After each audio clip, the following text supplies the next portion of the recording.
چاند نظر آنے سے پہلے یہ چیزیں کر لیں گے تو حضور علیہ الصلوۃ والسلام کے حکم کے مطابق اگر کوئی یہ کرے گا جس پر قربانی واجب ہے یا نہیں واجب کر لے گا تو اللہ پاک اس کو قربانی کا ثواب عطا فرمائے گا۔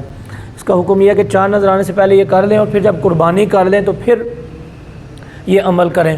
اگر کسی کی قربانی لیٹ ہے تو وہ عید پڑھنے کے بعد بھی کر سکتا ہے۔ نمبر 1 فرمایا سر کے بال اگر کٹوانا چاہتے ہیں تو ذی الحج کا چاند نظر آنے سے پہلے یہ کٹوا لیں۔ نمبر 2 احتیاطاً یہ جملہ استعمال کرتے ہیں کہ ایک مٹھی سے زیادہ اگر داڑھی ہو چکی ہے کٹوانا چاہتے ہیں تو اس کو کٹوا لیں، کیونکہ شیو کروانا یا ایک مٹھی سے کم داڑھی رکھنا اس کا حکم یہ ہے کہ ناجائز ہے۔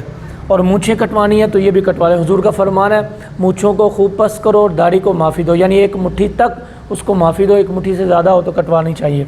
بغل کے بال کٹوا لیں، کاٹ لیں یا کٹوا لیں جیسے بھی ہوتا ہے۔ پھر زیر ناف باٹ اس کو کاٹ لیں۔ آخری بات ہاتھ اور پاؤں کے ناخن کاٹ لیے۔ 2 چیزوں کا ثواب ملے گا، ایک قربانی کا ثواب ملے گا، دوسرا حضور کی سنت پر عمل کرنے کا بھی اجر اللہ عطا فرمائے گا۔ عمل کرنے کی توفیق عطا فرمائے۔